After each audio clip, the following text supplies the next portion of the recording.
Hari itu hari Minggu sore, tepatnya adalah pukul 5. Dimas mendapat telepon dari temannya Indra. Indra meminta tolong agar Dimas mengantarkan rombongan pendakian. Sebenarnya yang harus mengantar kala itu adalah Indra. Namun rupanya kakinya terkilir sepulangnya dari minimarket. Indra meminta Dimas untuk ke base camp besok pagi. Mereka akan menunggu di sana.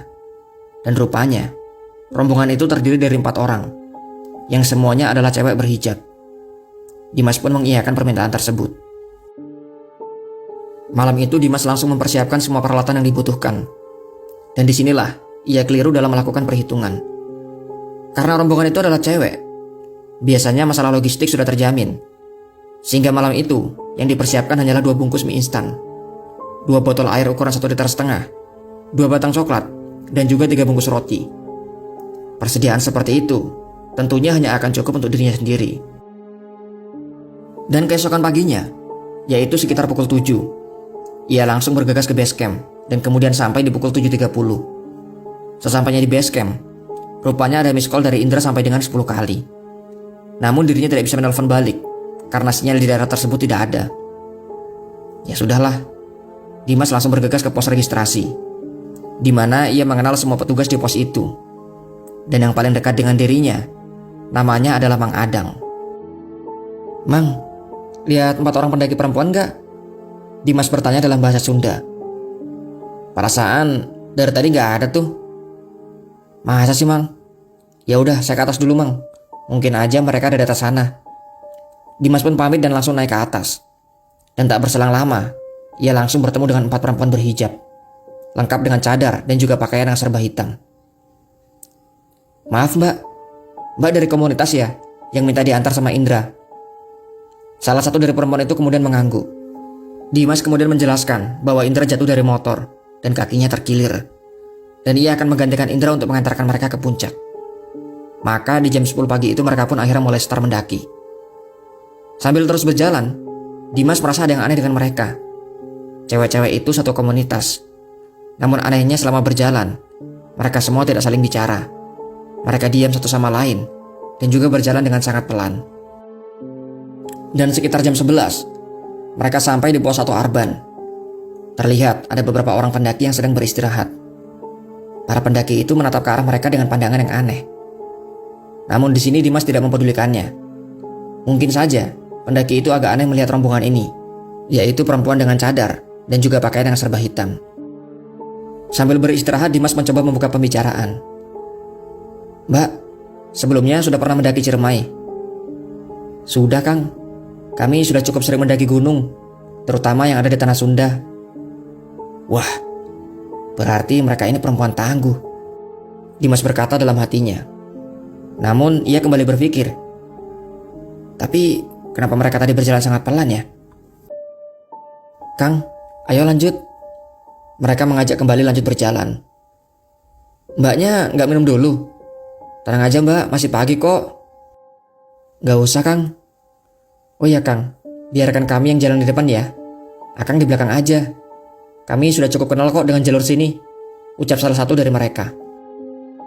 Mereka pun akhirnya melanjutkan pendakian. Di sini Dimas makin dibuat heran. Sampai dengan saat itu, keempat cewek itu sama sekali belum minum, juga tidak meminta untuk istirahat.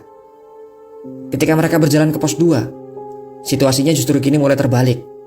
Mereka yang tadinya diam satu sama lain, kini mereka saling melontarkan kalimat. Tapi Dimas tidak mengerti apa yang mereka bicarakan. Bahasa yang mereka ucapkan sangatlah asing bagi Dimas. Dan untuk pertama kalinya, mereka akhirnya meminta untuk istirahat. "Mbak, minum dulu aja. Kami tidak bawa air, Kang." "Apa? Mereka tidak bawa air? Bagaimana mungkin mereka mendaki gunung tanpa bawa air?" Rasanya sangat tidak masuk akal. Untuk sesaat Dimas bingung. Sementara keempat cewek itu seperti biasa saja, dan seolah memang mereka sengaja tidak bawa air. "Ya udah Mbak, minum punya saya aja. Ini masih ada sebotol kok." Mereka kemudian mengambilnya, lantas membagi air dalam botol itu ke dalam 4 botol yang mereka bawa. Namun mereka juga tidak meminumnya. Botol-botol itu malah disimpan di saku luar tas. Seperti apa mereka ini? Apa mungkin mereka itu penganut ajaran tertentu? Dimas semakin bingung. Setelah cukup beristirahat, mereka kemudian melanjutkan pendakian ke pos 2. Dan akhirnya mereka kemudian sampai tepat di waktu zuhur. Mereka pun menunaikan sholat di tempat itu dengan Dimas menjadi imamnya. Namun pada saat itu hatinya masih terus bingung. Ia terus terpikir dengan air yang kini hanya tinggal 1 liter, yang jelas tidak akan cukup untuk pendakian itu. Tapi ya mau bagaimana lagi. Setelah selesai, mereka hanya beristirahat sebentar dan kemudian langsung menuju ke pos 3. Dan kali ini ada pula keanehan lainnya. Entah hal yang wajar atau tidak, mereka tiba-tiba berjalan dengan sangat cepat. Saking cepatnya Dimas sampai kewalahan.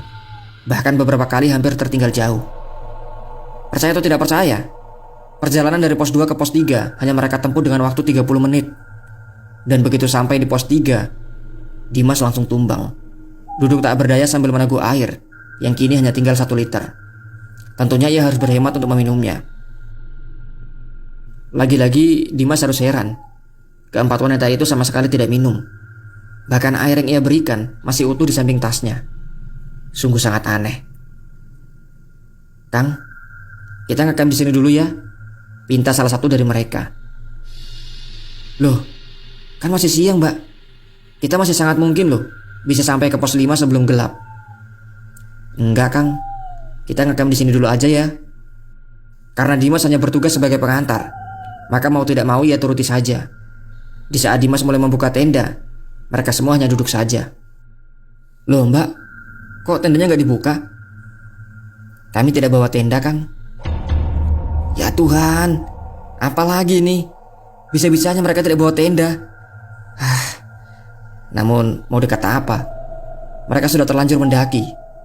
Dimas pun akhirnya mempersilahkan mereka untuk menggunakan tendanya. Untung saja tenda yang pada saat itu dibawanya cukup besar, cukup untuk memuat mereka berempat. Setelah tenda itu berdiri, mereka kemudian masuk ke dalam, dan kemudian tidak keluar sampai dengan asar. Mereka semua baru keluar saat mereka mendengar azan yang bersumber dari HP milik Dimas. Dan kembali lagi, mereka melakukan sholat berjamaah. Namun setelahnya, mereka berempat kembali masuk ke dalam tenda. Sementara Dimas, kini ia sibuk mencari kayu yang nantinya akan digunakan untuk membuat api. Dan di saat mencari kayu itulah, ada 2 orang pendaki yang saat itu sedang turun. Dan ternyata itu adalah Vian dan Doni. Mereka kebetulan adalah teman dari Dimas. Dimas, lu sama siapa?"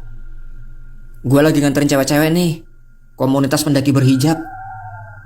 "Walah, cewek semua tuh berarti. Mana? Kenalin dong sama gua." "Hehehe. Mereka di tenda dari habis asar. Dari tadi gak keluar-keluar tuh." "Kalian bawa air lebih gak?" "Ada nih, ambil aja. Lagian kita mau turun kok." "Wah, makasih ya Don. Di atas sana masih ada pendaki lain gak?" "Ada, sekitar 15 orang lah. Mereka udah ngecamp tuh di pos 5. Kalau yang mau turun mah gak ada, cuma kita aja." "Ya udah ya, kita lanjut dulu. Udah mau dekat maghrib nih." Mereka pun berpamitan kepada Dimas. Singkat cerita, akhirnya waktu sudah masuk maghrib.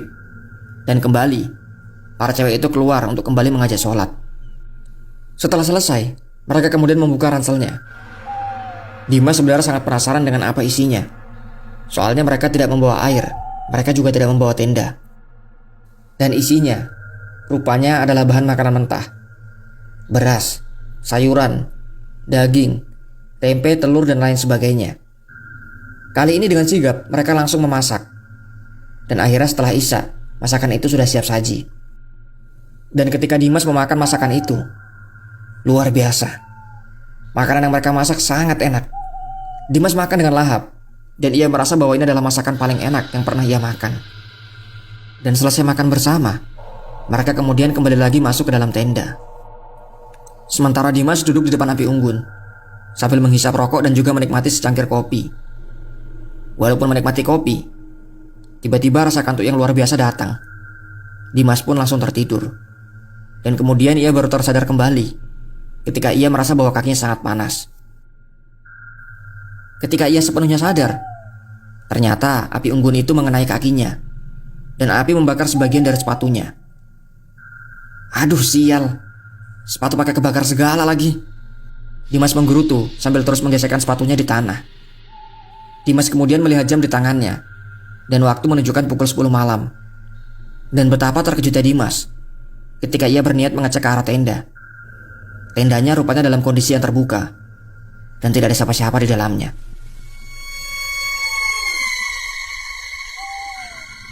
Lah, ini mereka pada kemana?